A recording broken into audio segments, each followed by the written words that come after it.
Hello বন্ধুরা, তো একটা দাদা কমেন্ট করেছে যে পায়রা বাচ্চা কম খেয়ে শুকিয়ে যাচ্ছে, তো কি করব। তো একটা প্রথম কথা হলো যে পায়রা বাচ্চা কম খায় না, যদি ওর মা বাবা যদি ঠিকঠাক না খাওয়াতে পারে তো সেখানে কিন্তু তোমার একটা ফল্ট আছে। তো বাচ্চা পায়রার দেখভাল করতে গেলে সবসময় দুটো বাচ্চা হলে আপনি দুটো ডিম একসাথে ফোটাতে হলে একটা ডিম পারলো সেই ডিমটাকে আবার সরিয়ে রেখে আরেকটা ডিম পারলো সেদিনই আপনি ওই ডিমটা আবার ওখানে দিয়ে দিলেন, তাহলে দুটো ডিমই একসাথে ফুটবে, তো দুটো বাচ্চাই কিন্তু সমান হবে। আর যদি আগে পরে বাচ্চা ফোটে সেই বাচ্চা কিন্তু একটা কম খাবে একটা বেশি খাবে, তো সেইখানে কিন্তু একটা বাচ্চা ছোট হবে। তো সেই দিকে আপনি বলতে পারেন যে কম খেয়ে বাচ্চাটা ছোট হয়ে যাচ্ছে।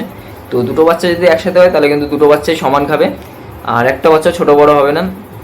তো আরেকটা জিনিস হলো যে পায়রার মধ্যে ফল্ট থাকলে মাদি পায়রা, তো বাচ্চা পায়রা কিন্তু এমনি কম খায় না, যদি মাদি পায়রার মধ্যে ফল্ট থাকে সে বাচ্চা থেকে যদি ফোটে মানে ডিম থেকে যদি বাচ্চা ফোটে, কারণ সেই বাচ্চার মধ্যে ক্যালসিয়ামের অভাব থাকলে কিন্তু সে বাচ্চা বড় হবে আর সিনা শুকিয়ে যাবে।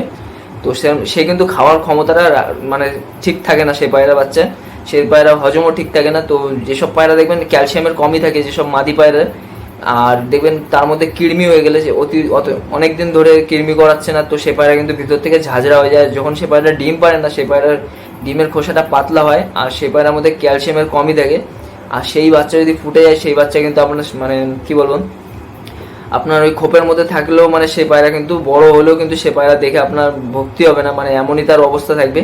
মানে সে যখন ছোটবেলা থেকেই বড় হবে না তখন আপনি দেখবেন পায়রার সিনা হাড্ডি শুকিয়ে থাকবে, সবসময় শুকিয়ে থাকবে।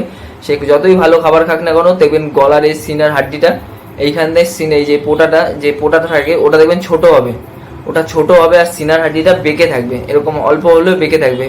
তো ওটা কিন্তু ক্যালসিয়ামের অভাবে হয়, যদি পায়রার বাচ্চা ওরকম কৃমি ফির্মি যদি ভিটামিন না করে তাহলে কিন্তু হয়। আর বাচ্চা পায়রা কিন্তু সবসময় নিজে যদি খাইয়ে দিতে পারো তাহলে কিন্তু ভালোই হয়, মানে মা বাবার উপর প্রেশার পড়ে না। আর অতিরিক্ত যদি আপনি ঘন ঘন বাচ্চা তোলেন, যেন একটা মাদি পায়রা আপনি বারবার বাচ্চা তুলছেন, তো এই একটা ডিম দিল আবার সেই ডিমটা অন্য কারোর কাছে চালিয়ে দিলেন, কিন্তু মাদি পায়রার দেখভাল করছেন না, ভালো মতো খাবার দিচ্ছেন না। আর মাদি পায়রাকে সবসময় একটু ছোলা খাবেন, মানে যে ছোলাটা পাওয়া যায় ওটা ভিজিয়ে আপনি খাওয়াবেন 10টা-12টা করে, মানে মাদি পায়রার জন্য যে পায়রাটা ভালো বা আপনি যে পায়রাটা বাচ্চা পেতেছেন, তো ওই মাদি পায়রাটাকে সবসময় একটু ভালো খাবার দেবেন, তাহলে কিন্তু ওর শরীরে অতটা আঘাত পড়বে না। যে ঘন ঘন ডিম তোলার পরও কিন্তু সেই মাদি পায়রা অতটা আঘাত পড়বে না। তো যদি ঘন ঘন বাচ্চা তোলেন তাহলে কিন্তু ওই ছোলা ফোলা যদি না খান তাহলে কিন্তু মাদি পায়রা মরেও যেতে পারে, কিছু সময় ডিম না পারতে পেরেও কিন্তু মাদি পায়রা মরে যেতে পারে। মানে একটা ডিম পারবে আর একটা ডিম পেটে আটকে যাবে, তারপরে কিন্তু মাদি পায়রা মরে যাবে, একদম অসুস্থ হয়ে মানে ঝিমিয়ে মরে যাবে। তো ওই দাদা কমেন্ট করেছিল যে বাচ্চা পায়রা কম খেয়ে শুকিয়ে যাচ্ছে, তো ওই পায়রা মাদি পায়রাটা যে আপনার আছে তার মধ্যে হয়তো কোনো প্রবলেম আছে যার কারণে বাচ্চা পায়রাটা গ্রোথ হচ্ছে না ঠিকঠাকভাবে, ক্যালসিয়াম ভিটামিন কমই আছে। মানে যখন সে ডিমটা পেটে দিয়েছিল তখন কিন্তু সে পায়রার মধ্যে ক্যালসিয়াম ভিটামিন কমই ছিল বলে কিন্তু পায়রাটার সেইভাবে গ্রো করতে পারছে না। তো তার আগে যদি আপনি মাদি পায়রাটা কৃমি টিমি করিয়ে নিতে পারেন ঠিকঠাকভাবে তাহলে কিন্তু বাচ্চাটা ঠিকঠাক মানুষ হতো। আর বাচ্চা পায়রা যদি হয়ে যায় না, সে পায়রাকে যদি খাওয়ায় ঠিকঠাকভাবে তো সে পায়রার মধ্যে কোনো প্রবলেম আসেই না, মানে সিনার হাড্ডি শুকায় না। আর যদি ক্যালসিয়াম ভিটামিন কমই থাকে তাহলে কিন্তু এই প্রবলেমগুলো চলে আসে পায়রার মধ্যে। আর বাচ্চাটা কিন্তু তৈরি হবে মানে প্রথম থেকেই একদম ওরকম শুকনো শুকনো ভাব থেকেই জন্ম হবে।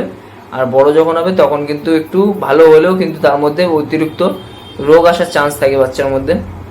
তো সবসময় আগে থেকে যত্ন নিলে কিন্তু পায়রার এই প্রবলেমগুলো আসবে না। তো যখনই আপনি মাদি পায়রা জোড়া দেবেন কমসে কম 1 মাসের মতো রেস্ট দেবেন, আর সেই টাইমটাতে আপনি ভালো খাবার দেবেন পায়রাকে, বাজরা মাইলো হাটকা এগুলো সব মিশিয়ে গমের সাথে, আর ছোলানো ভিজা ছোলা দেবেন। পায়রাকে আগে রেডি করে রাখবেন মাদি পায়রাটাকে, যেন মাদি পায়রা কোনো ঘাটতি না থাকে, তাহলে কিন্তু বাচ্চা ভালো হবে। তো নর পায়রার তো কোনো ঘাটতি থাকেই না, শুধু মাদি পায়রারই ঘাটতি থাকে। তো মাদি পায়রা সবসময় ভালো খাবার দিয়ে সবসময় যত্নে রাখবেন, নর পায়রাটা জোড়া খাবে, তো ডিমটা ভালো হলেই কিন্তু বাচ্চাও ভালো হবে।